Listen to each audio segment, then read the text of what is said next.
You're gonna see how the sausage is being made. We all love sausage, but if we knew what went in there. From a grass backyard to an absolute bomb with rock everywhere and no water and no plaster, at the end, it's cleaned up, the finishes are perfect, and it's gorgeous. That time where we get to put water in the pool, turn pumps on, bubblers, water shears, and see the homeowner light up and get to see that final product, that's the payoff.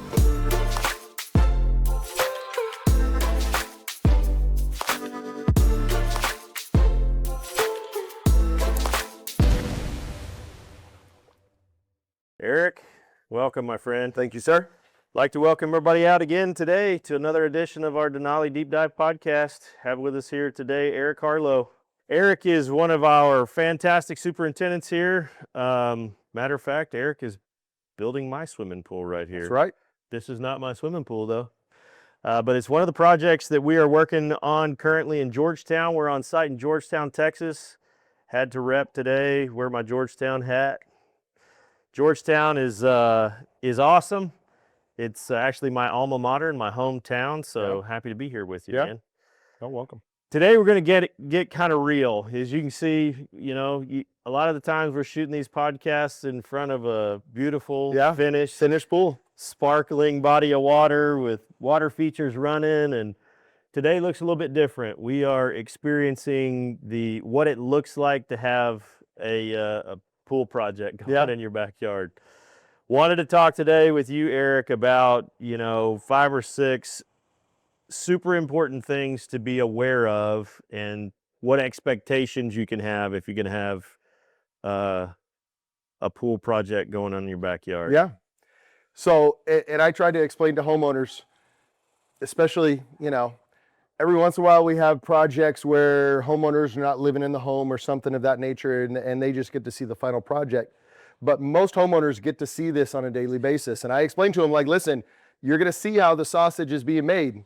We all love sausage, but if we knew what went in there, maybe we wouldn't like it as much. So you're about ready to see how the sausage is made, and there are some things that you need to be aware of along the way.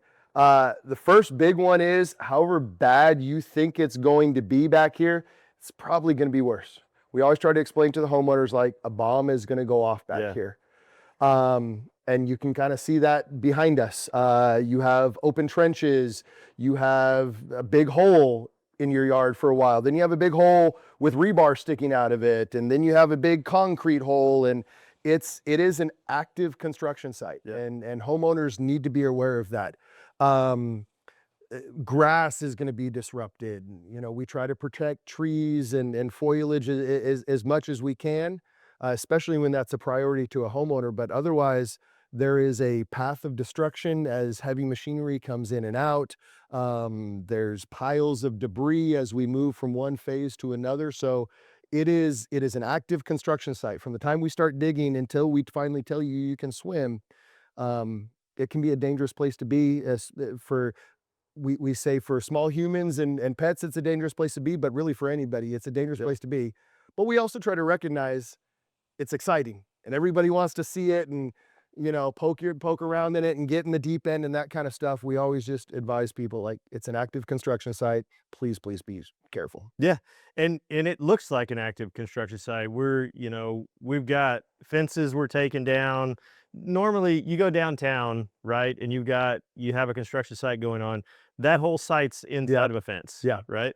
It's no different here. This yard is fenced off from access from the public, right? We put up construction barriers when we take down fence. We put up the orange netting, right, to keep people from just walking in, but we can't really fence it off from the house, right? Folks going to come. This is an active back porch as well. Exactly. We got grills over there and outdoor seating and those kind of things. I think you're right. People need to be aware. Yep. You said the word bomb. That's the phrase I've always used. Yeah. Hey man, we're going to drop a bomb in your backyard, and there's going to be construction debris here and there. Just like that construction site downtown, it's not a fence you'd walk through. Nope. To go just poking around in there. It's the same thing, right? Yeah. Construction materials, you got a hole in the ground. Right now, this one's at masonry phase, so you've got masonry cuts and rubble on the ground that will get picked up when, after the masonry's done. But while we're working on masonry, there's a lot of rocks on the ground, right? So exactly, knowing it's a construction site, it's an active construction site, and it's going to be an active construction site from the day we roll tractors in until the day everybody leaves. Yep. Right. And that, you know, depending on the project, can be a couple of months, or it can be more than a couple of months. Can be, yeah. So that's probably the second biggest one homeowners need to be aware of, is that timeline. I'd love to be able to tell you, hey, 3 months from now on whatever, you know, August 1st, you're swimming. I can't, right? It's just, it's not possible. We can kind of look at the scope of a project and say, hey, you know, this is a 3 to 4 month project. But I mean, recently here we had twice as much rain in the month of June as we normally would expect. Your project was impacted by that, right? I mean, your backyard was a muddy mess. So tough. Right? And you could have been swimming a couple weeks ago. As it is, you guys are swimming this week, right? There's just things, especially construction outside, we cannot control weather. We have to deal with city inspections a lot of times. We have to deal with material back orders. And I guess I just want homeowners to know that, you know, we'd love to give you a timeline, but it's construction. We built here in Georgetown 5 years ago. We were told, hey, your house is going to take 6 months to build. We moved in 9 months later. Yeah. It's the nature of construction. But, you know, we try to manage around that. When I tell you this is a 3-month project, with that, we know there's going to be some delays. There's going to be some gaps. When we go from gunite to masonry, we know there's going to be a little bit of gap in there. And so I guess I would just want homeowners to know that as well, that 3-month timeline does not include somebody working in your backyard every single day. Great point. You know, that when there's those gaps, when you don't see somebody, that doesn't mean it's now a 4-month project. We can still get it done in 3-4 months, depending on the scope of the project, obviously, with some of those timelines and gaps and delays in there. Yeah, so there's variability in that all across the board. We've had, hey, this is going to be a 3-month project that we've knocked out in 2. Yep. We've had those projects where we're like, yeah, this is a 4-month project and it takes 4.5 or 5. Yep. And then we've got the ones where we're dead on, right? Yep. Everything goes perfectly and it's exactly what we anticipated it to be. You made a good point about mine. I know this business. Yeah. I've watched it. I've seen it. I've done it. And even for me, when I watched it rain and rain and rain, and my access is through basically a pasture, Yep. and it's just a muddy mess, even I get like a little exasperated, Yep. right? But I've gotta know that just because it's not raining today, this is another one too. Yep, it's not raining today. It was raining yesterday and the day before. But just because it's not raining today, it doesn't mean the guys are going to be here working today, because it's still a muddy mess, right? So being flexible with that timeline. And here's the other thing that I think is really important.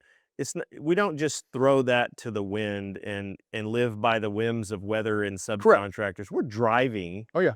We're driving that schedule, but it's not something we're going to tell you that we can tell you, hey, here's your plaster date at the beginning of the project. Because there's variability in those kind of things. So, and in some of these phases, it can be very, very loud, right? So that's, in this day and age, we got a lot of homeowners working from home, or neighbors working from home, and neighbors in close proximity. So on top of the bomb going off back here, it's a loud bomb that goes off. Excavation, right? Especially if you've got rock, you're going to hear a jackhammer, chung, chung, chung, chung, chung, yeah, you know. A ton of rock on this project. We actually saved it to make the yard a little bit bigger. Yep. But I look back there and it's a giant pile of white limestone. Yeah, we had about 6 inches of topsoil here, and then it was nothing but stone. Even with that though, and homeowners oh my gosh, we got stone, this is going to take even longer. That's built into not only the cost.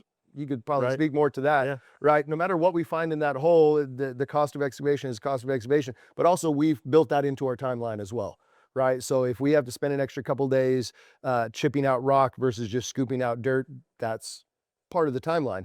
But that excavation process is extremely loud. Gunite day is another extremely loud day. that we will warn you about, so you can in turn warn your neighbors about. We were just back here prior to filming, and they had a saw out cutting stone. It's loud and kicking up dust. So again, going back to that point, it's an active construction zone that has pitfalls out here, but it's also just loud, especially on certain days, and we try to warn you of that. The other thing kind of with that is everything that is done back here is done by human hands. Yeah. Right. Even that excavator that's digging the hole is run by a human being. We don't have 3D pool printing just yet, right? I can see that in the future, right? But right now, everything back here is touched by human hands, and that means there is a potential for some imperfections, some hiccups.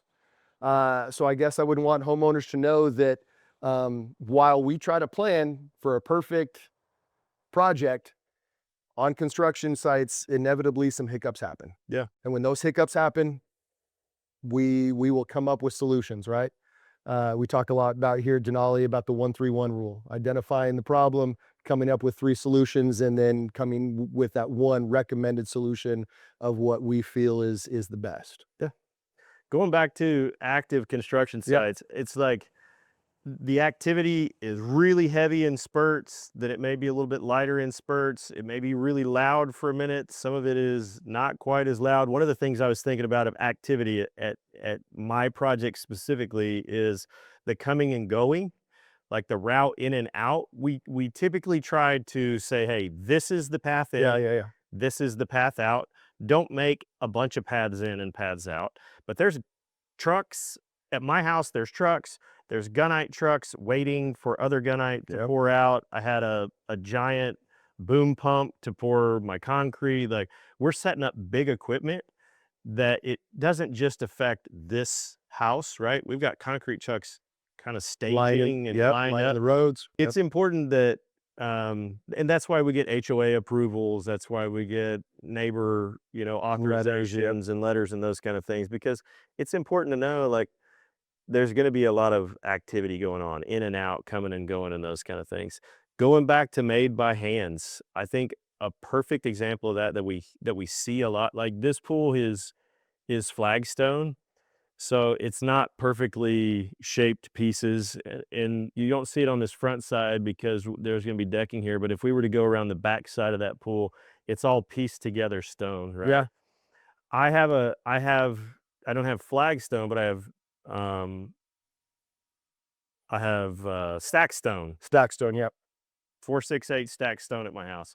There's a corner in my project I know what that I'm corner not we speak crazy of. about because of how the stones are set. I talked to the mason the other day and said, well, Trav, let me tell you about the actual rules of stack stone. You can't have a 4-inch tall piece of stone that's shorter than 4 inches, or an 8-inch tall piece of stone that's shorter than 8 inches.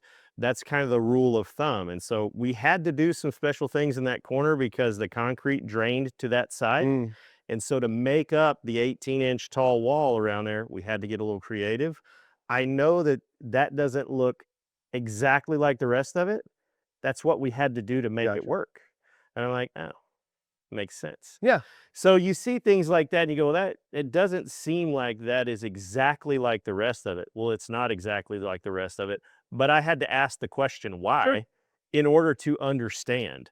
Now, from there, we came up with a solution that I liked a little bit more than what was there. There was a little bit of rework involved in that. No big deal. Same thing with coping. Maybe we have, like, we've got marble, and all of it is usually pretty light colored, let's say on a pool, but you go on a piece that's super dark.